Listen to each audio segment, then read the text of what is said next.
Est-ce qu'on peut commander une boîte d'œufs à distance en Bluetooth? Tout l'article te pose la question, voilà comment on peut faire pour connecter une boîte d'œufs en Bluetooth, machin. Donc tu dis, ah, ça va être possible. Et la réponse c'est, en fait, non, vous ne pouvez pas. Par contre, à la place, vous pouvez installer nos matelas super premium et regarder nos articles liés. Bonjour Mailleux. Salut Davro. Aujourd'hui, on va parler d'Internet. On risque peut-être de sonner comme des vieux cons, en tout cas moi. Mais avant qu'on dise que Internet c'était mieux avant, est-ce qu'on boit du thé? Je bois un Baiyao Yinzen et je suis vraiment pas sûr de la prononciation. C'est un thé blanc chinois de la province de Fujian. Encore une fois, pas sûr de la prononciation. Très léger, presque sur des notes un peu minérales, quelques pointes de thé vert, c'est assez intéressant. Avec les thés blancs, il faut les faire à plutôt basse température et plutôt longtemps pour vraiment profiter de la finesse du thé. Et toi, qu'est-ce que tu bois? Un Darjeeling, ça faisait très longtemps. Je sais pas si c'est un Darjeeling de printemps 2023, mais peut-être bien.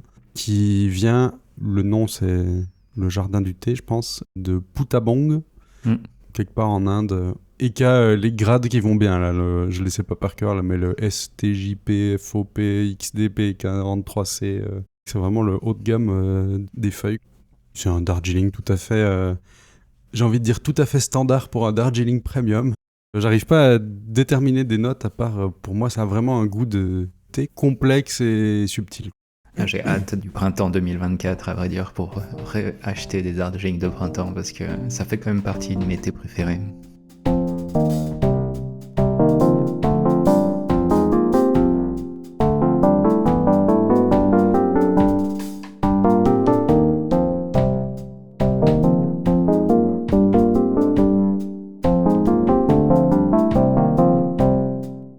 Comme dit dans l'introduction, on va parler de web, de site internet, de notre manière de l'utiliser, de naviguer, et puis de l'état des sites aujourd'hui.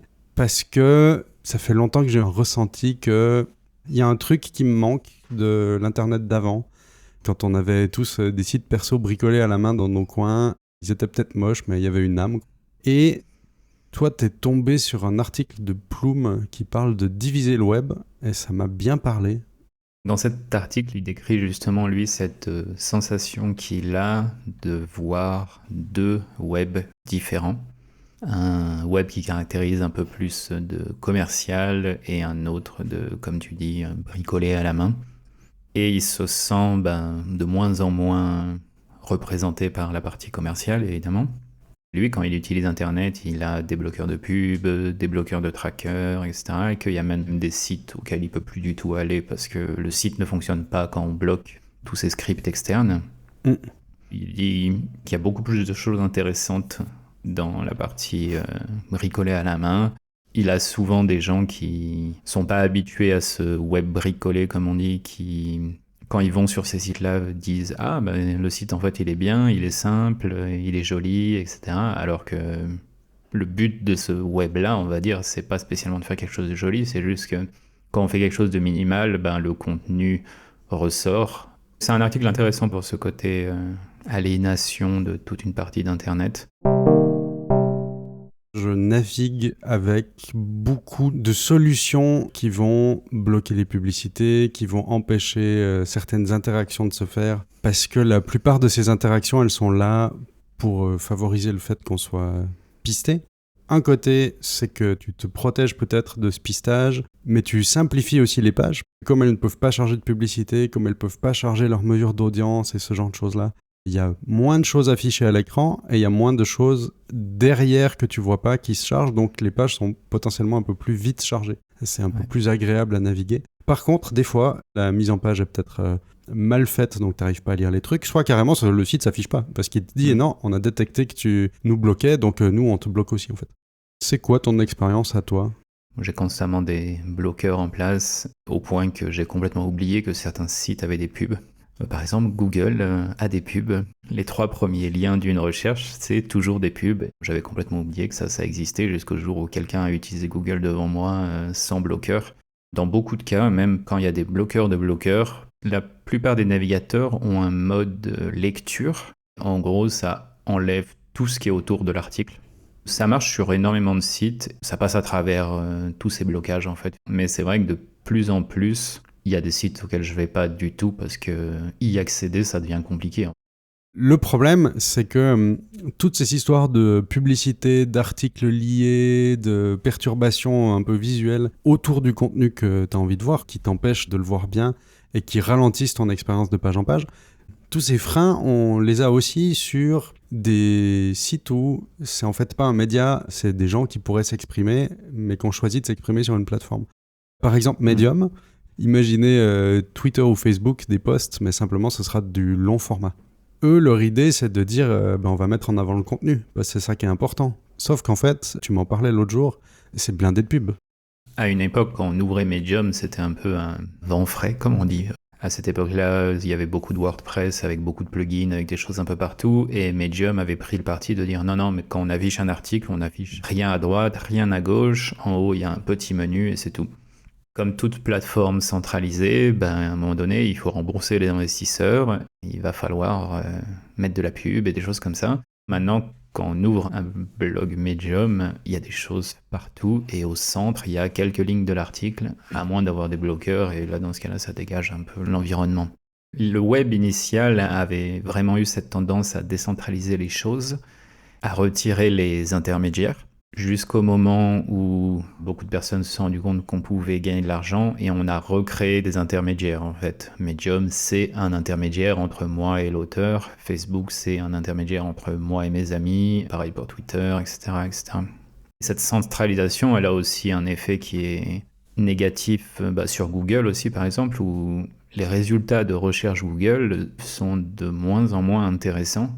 Comme c'est le moteur majoritaire, tout le monde va optimiser pour la manière dont Google fonctionne, et le résultat qui sort en premier, ça va pas être ce qu'on cherche vraiment, ça va être la personne qui a le plus optimisé pour potentiellement ce qu'on est en train de chercher. Souvent, c'est des articles de liste de 5 trucs pour faire ça ou faire ça, qui sont plus du publipostage que des vrais articles intéressants. C'est un peu l'état dans lequel on est en ce moment, j'ai l'impression, de cette recentralisation poussée du web.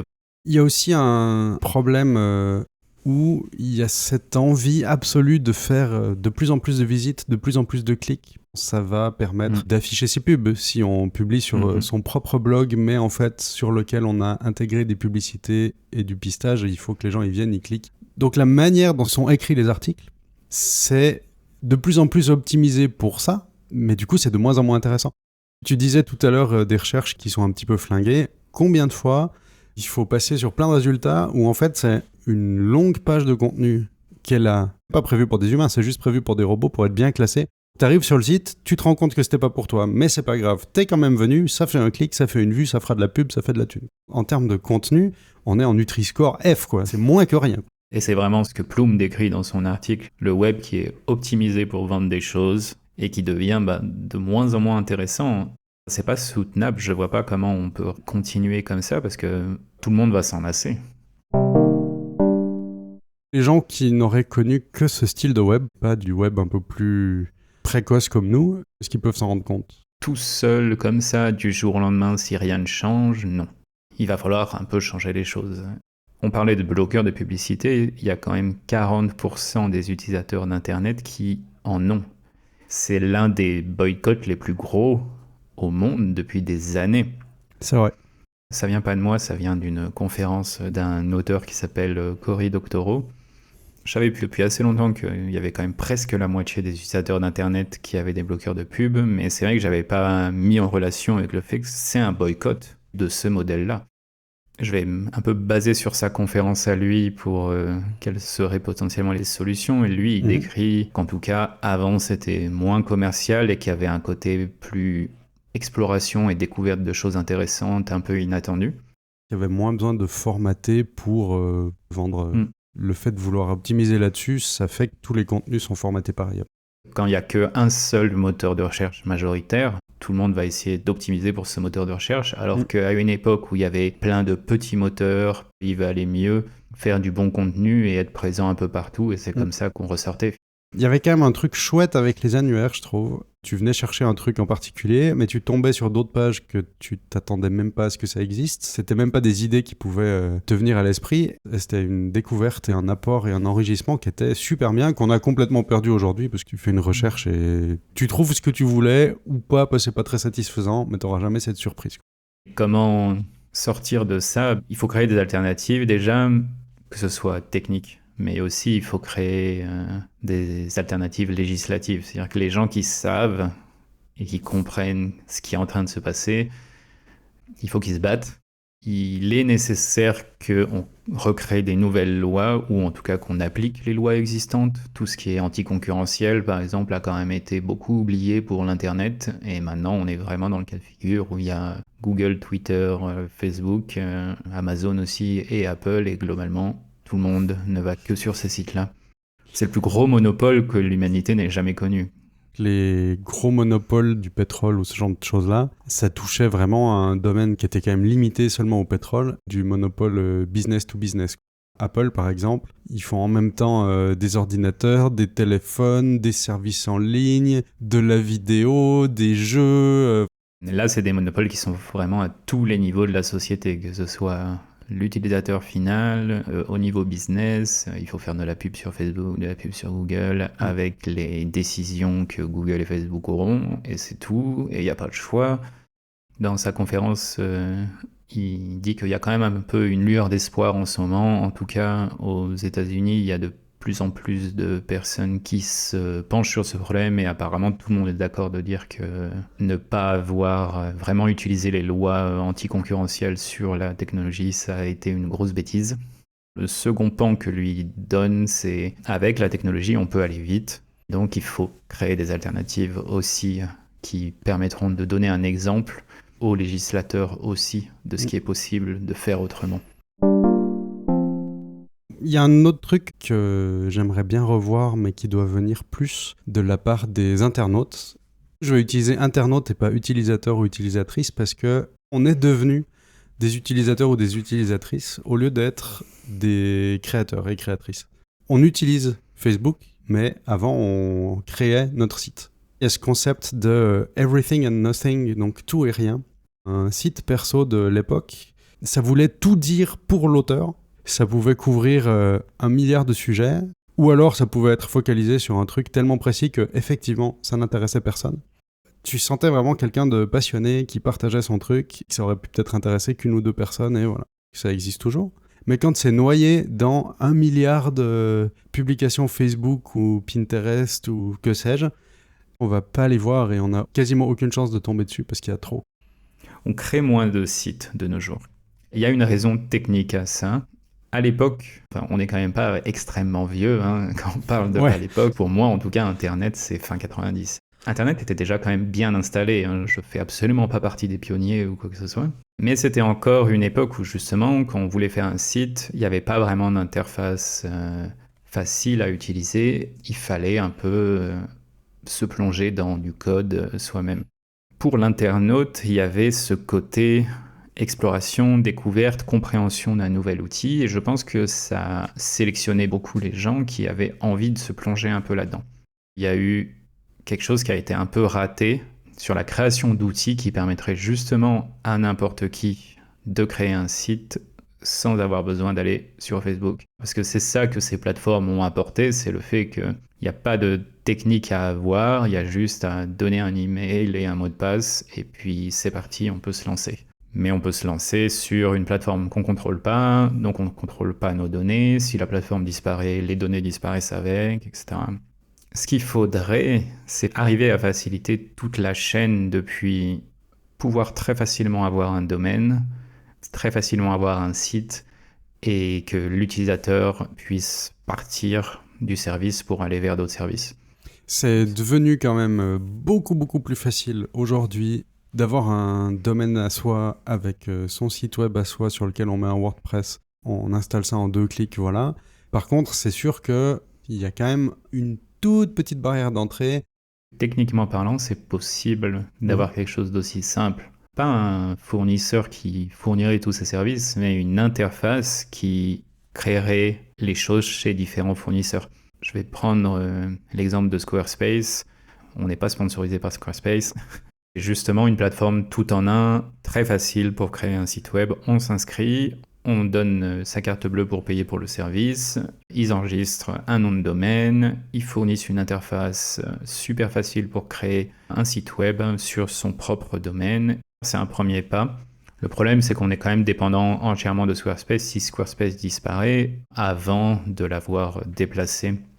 Ok, c'est pas parfait parce que on quitte un fournisseur de services comme Facebook, etc., pour aller chez un autre fournisseur de services. Le petit avantage, c'est qu'on a plus de contrôle dans le sens où on n'est pas limité à un seul type de formatage. On n'a pas non plus de règles potentielles de communauté auxquelles se conformer. Si on a envie de parler de sujets qui peuvent porter à controverse, on va pas se ramasser les commentaires haineux parce que c'est un site, c'est plus un espace de discussion.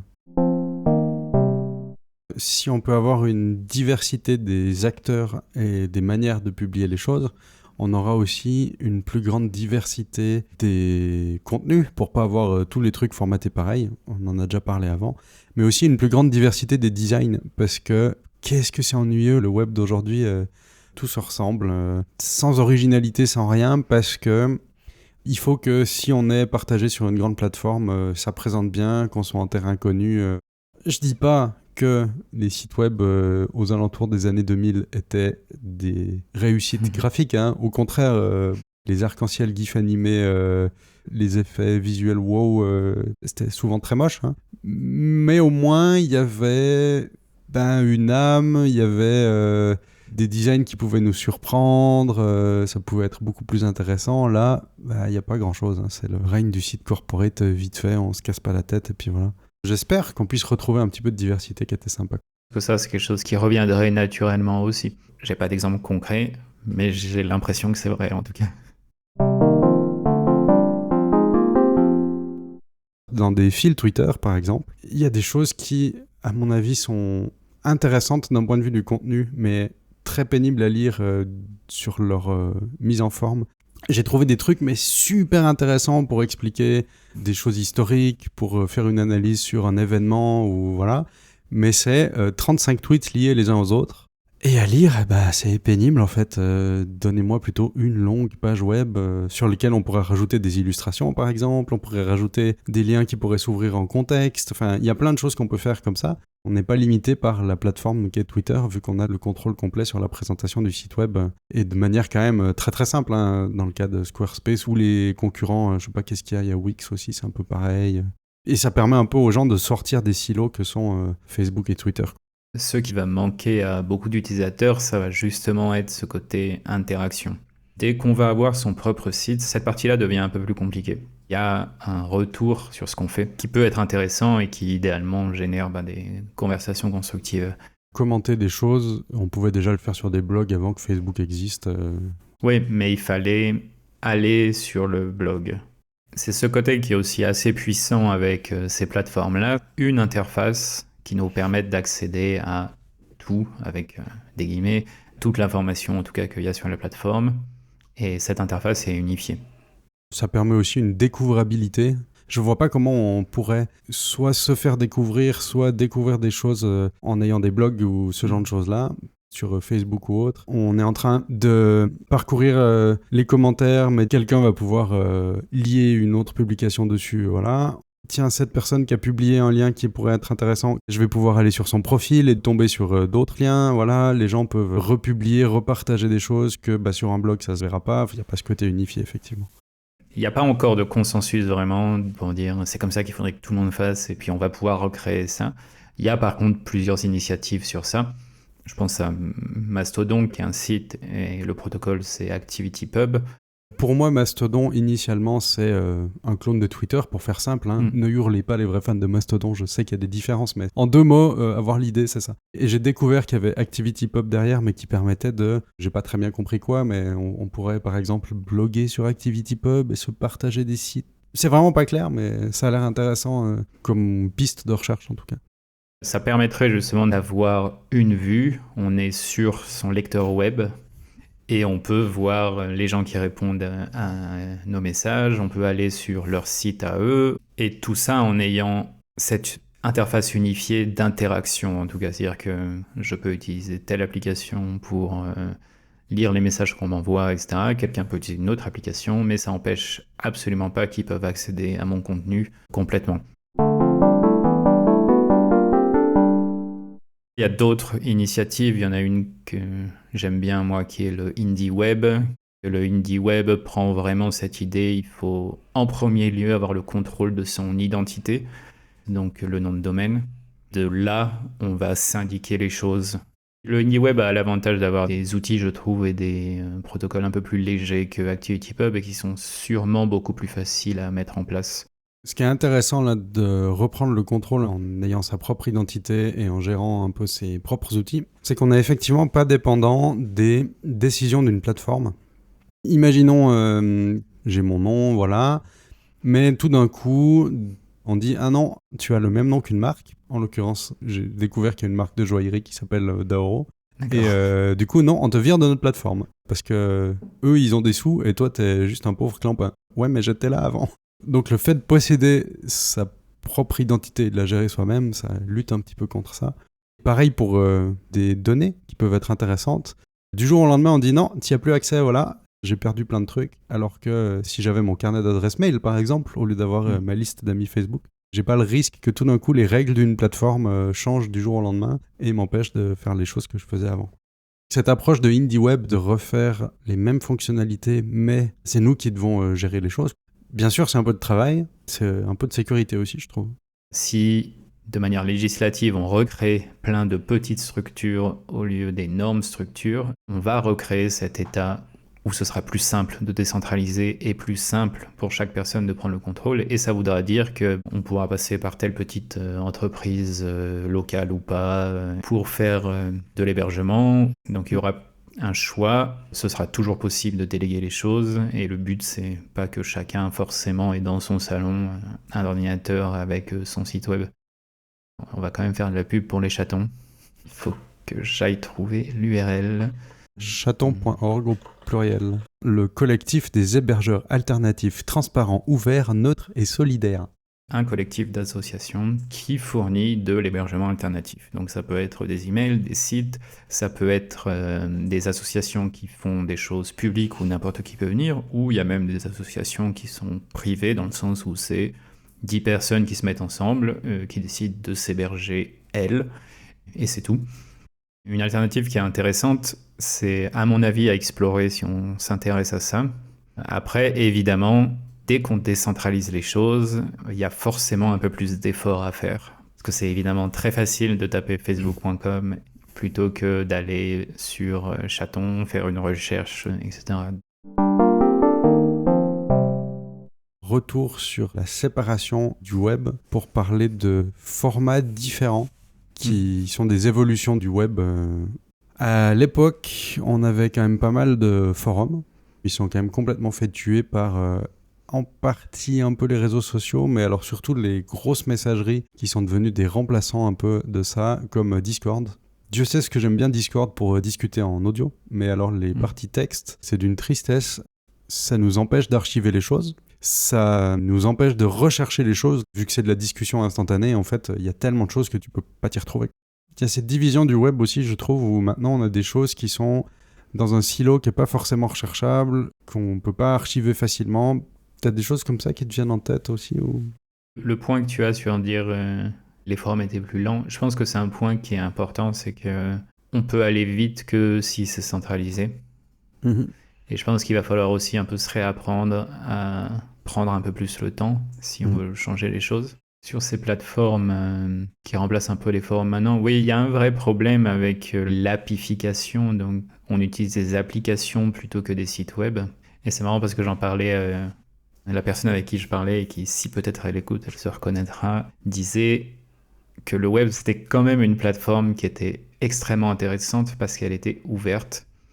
Et l'exemple qu'on donnait à ce moment-là, c'était que quand on installe l'application pour accéder à Reddit, on ne peut pas copier-coller un mot dans un message, alors que sur un site web, dans un navigateur, Tout est ouvert, je peux surligner juste ce dont j'ai besoin, prendre ce morceau-là, le mettre dans un traducteur par exemple.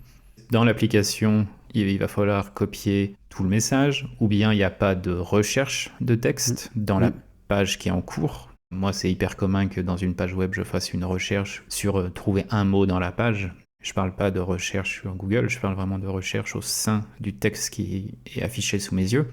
Et dans une application, souvent, c'est impossible de faire ça.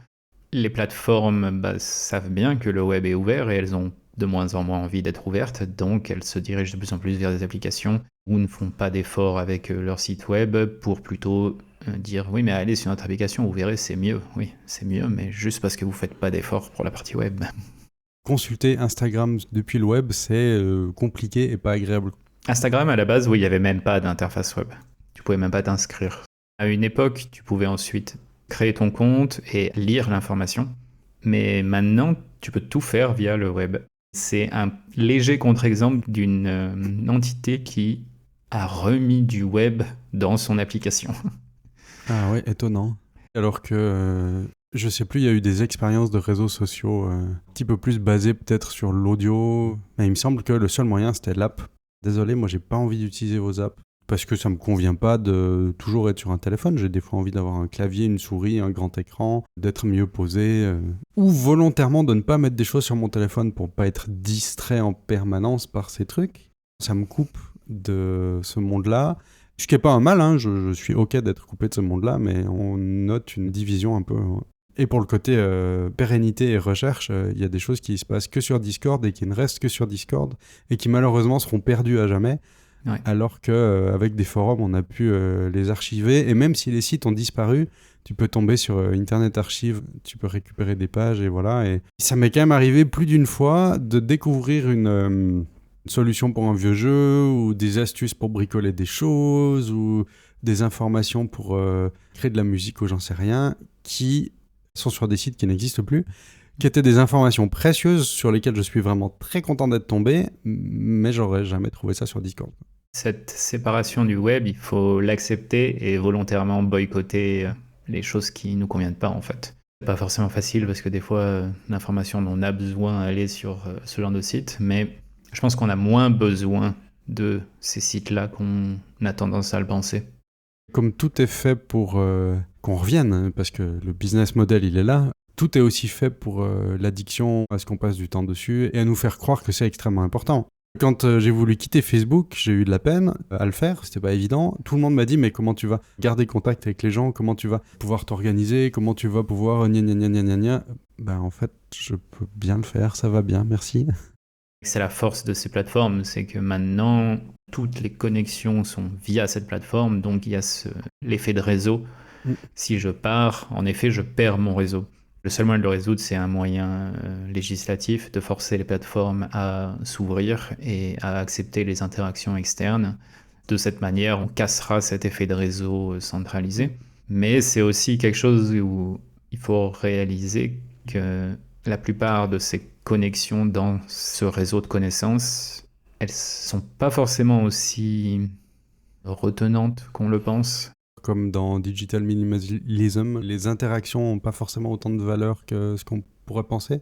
Ces interactions-là n'ont pas forcément autant de valeur. C'est pas ça qui nous retient dans la plateforme. On croit que c'est important, mais en fait, ça l'est pas trop. Ouais. Et quand on l'a plus, on se rend compte qu'on s'en passe très bien. Quelque chose qui serait intéressant de voir arriver peut-être, et qui fait un peu écho au forum de l'époque où on n'avait pas une connexion Internet permanente. Je pouvais pas être connecté 24 heures sur 24 sur Internet. Ça veut dire que le temps que j'y passais était relativement court parce que c'était se connecter avec un modem dial-up et on payait la durée de la communication. Ou même quand c'était devenu gratuit, ça occupait quand même la ligne téléphonique, donc il fallait se déconnecter quand même à un moment. Ouais. Les gens n'étaient pas en permanence dessus, donc ça bougeait moins vite. Et quand on se reconnectait dessus, l'une des premières choses qu'on faisait, c'était un peu d'aller lire ce qui s'est passé depuis la dernière fois. J'ai pas retrouvé le lien, mais j'avais entendu parler d'une...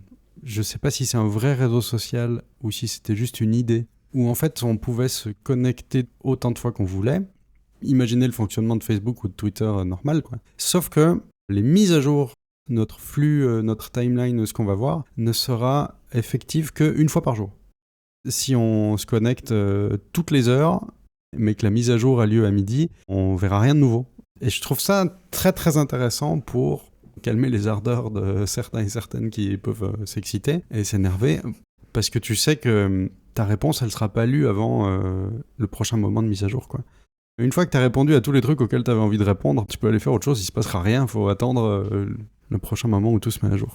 J'ai retrouvé quelque chose qui s'appelait ZIS, donc THIS.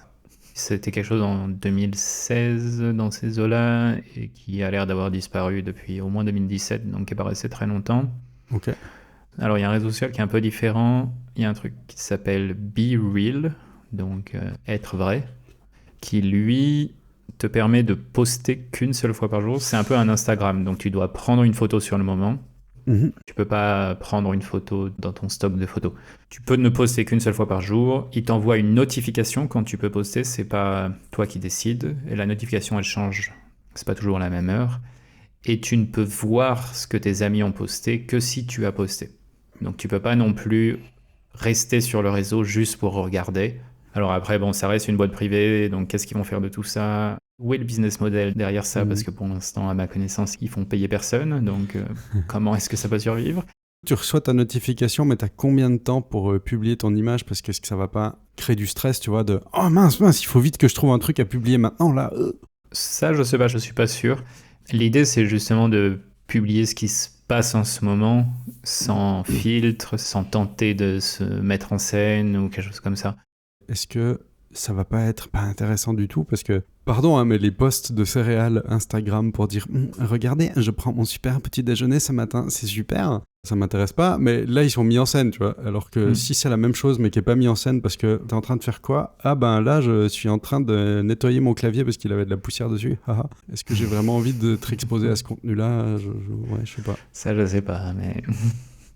Dans leur logique, c'est un peu ça qu'ils essaient de casser, de dire tout le monde n'a pas une vie passionnante tout le temps, et voilà. Mais est-ce qu'on a envie de les connaître ? Est-ce qu'on a envie de le... Oui, ça c'est sûr. Par contre, l'approche de tu ne peux publier qu'une fois par jour, tu peux pas aller voir ce que font les autres si toi-même tu participes pas. Je sais pas si c'est bien ou pas, mais en tout cas, c'est des pistes qui sont intéressantes pour peut-être essayer de changer notre manière d'interagir avec les plateformes, de publier du contenu et de lire du contenu, quoi. On peut constater une certaine séparation du web. On a chacun notre approche par rapport à ça. Ma question de conclusion, comment t'imagines vers quoi va le web dans 5 ans ? Prédiction pétée, évidemment, parce que c'est trop compliqué de prévoir le futur, mais est-ce que tu penses qu'on va assister à une division un peu plus profonde comme ça ? Est-ce que du web un peu roots artisanal, ça va revenir, ou non, c'est juste 3 barbus un peu chelous dans leur coin et on va rester sur des gros trucs centralisés ? J'ai une prédiction optimiste et une pessimiste. En 5 ans, je pense malheureusement que ça va être de pire en pire, que les grosses plateformes vont continuer d'être très grosses et que ce sera de moins en moins intéressant d'y être, mais que comme ce sera, avec des guillemets, la seule chose qui existe, tout le monde y sera quand même. 5 ans, c'est quand même long. Dans ce même temps, il y aura un web un peu plus bricolé qui reviendra peut-être plus en force, qui sera peut-être pas ce que tout le monde utilisera tout le temps, mais qui va beaucoup plus se développer. On voit avec l'exode de Twitter à Mastodon, par exemple. Il y a un appétit des internautes à revenir à autre chose et à quitter ces plateformes. Le problème, c'est qu'il faut, de nos jours en tout cas, une certaine force marketing pour pouvoir être vu et pouvoir propager ces alternatives, ce qui pour l'instant est compliqué. C'est là que le travail retombe sur les gens techniques pour diffuser ces choses et diffuser surtout des vraies alternatives faciles à utiliser avec un vrai travail d'interface utilisateur, d'expérience utilisateur. Ça a, à mon avis, un futur qui peut être beaucoup plus rapide qu'on le pense, mais ça va demander beaucoup d'efforts. Je te rejoins un petit peu là-dessus. Je pense qu'on est trop accro, captif au final, par ces grosses plateformes, mais aussi ces grosses manières de faire. Des journaux gratuits qui publient sur Internet, ils sont pas captifs d'une plateforme, ils publient eux-mêmes. Ils sont un peu captifs de la manière de présenter les trucs, etc. On peut pas changer ça du jour au lendemain. On est trop basé sur un revenu généré par de la publicité, qu'il faut du coup attirer des gens, du clic, des trucs comme ça. Mais je pense aussi, quand je vais sur le site parodique How I Experience Web Today, comment je fais l'expérience du web aujourd'hui. Cette parodie, c'est vraiment tout le pire réuni sur un site web avec le pop-up de abonnez-vous à la newsletter, est-ce que vous voulez chatter avec nous, au fait, est-ce que vous avez vu ces articles liés, oh d'ailleurs vous devez accepter les cookies, oh et puis il y a cette publicité là, attention peut-être que vous pouvez gagner tel machin, enfin c'est très drôle mais ça me rend furieux. J'espère que les gens en auront vraiment marre, s'ils en ont pas déjà marre, et que c'est une opportunité financière en fait, de dire hey, venez chez nous, parce que regardez, nous c'est clean, ben, on pourrait peut-être se diriger un petit peu là-dessus quoi. Le problème après, c'est comment monétiser ce genre de choses, parce que un journal gratuit, s'ils n'ont pas de la pub, comment ça se passe? Mais peut-être qu'on pourrait être de plus en plus à accepter que non, mais il y a des choses qui ont de la valeur et je peux pas lire 25 journaux, mais peut-être qu'un journal, je peux bien le faire. Je peux pas être abonné à 16 réseaux sociaux, mais en fait, peut-être que si le service est vraiment bien, je veux peut-être bien lui donner 2 euros par mois. Donc, j'espère qu'on pourrait se diriger vers ce genre d'alternative aussi un petit peu. Il y a peut-être de la place pour les deux, mais qu'on ait un peu plus de choses comme ça détachées de ce tracking, de ces pages super lourdes, de ce bruit permanent pour essayer de capturer l'attention. On n'a pas trop touché dans cet épisode, mais évidemment, il faut bien payer les gens qui travaillent. Et sur ça, je pense qu'il y a des business models alternatifs à essayer qui n'ont pas été essayés. J'en ai vu un peu des services qui coûtaient telle somme, mais on avait le choix de donner plus si on voulait. On pourrait aussi imaginer des systèmes de cooptation de comptes où moi je paye, mais je paye aussi pour que 5 personnes aient des comptes gratuits. Il y a aussi une variété là-dedans qu'on peut rechercher et il faudra toujours payer les gens qui travaillent à un moment donné. Cette problématique, elle va finalement être aussi importante à explorer et à résoudre. Malgré le fait que tu aies parlé de ne pas faire de la pub tout le temps, mais on a quand même besoin de faire un petit peu de pub maintenant. Écoutez-nous, partagez cet épisode à vos amis s'il vous a plu. Pour nous retrouver, on est sur notre site web tâche-2-t.fm. Tâche au pluriel. De là, il y a le Twitter, le Mastodon. Et vous pouvez nous écouter sur le site web ou sur toutes les applications qui vous permettent d'écouter vos podcasts. D'ailleurs, si on recherche Tâche de thé sur ces applications-là, normalement, on doit nous retrouver aussi. Et puis, à l'épisode prochain. Au prochain épisode. Au revoir.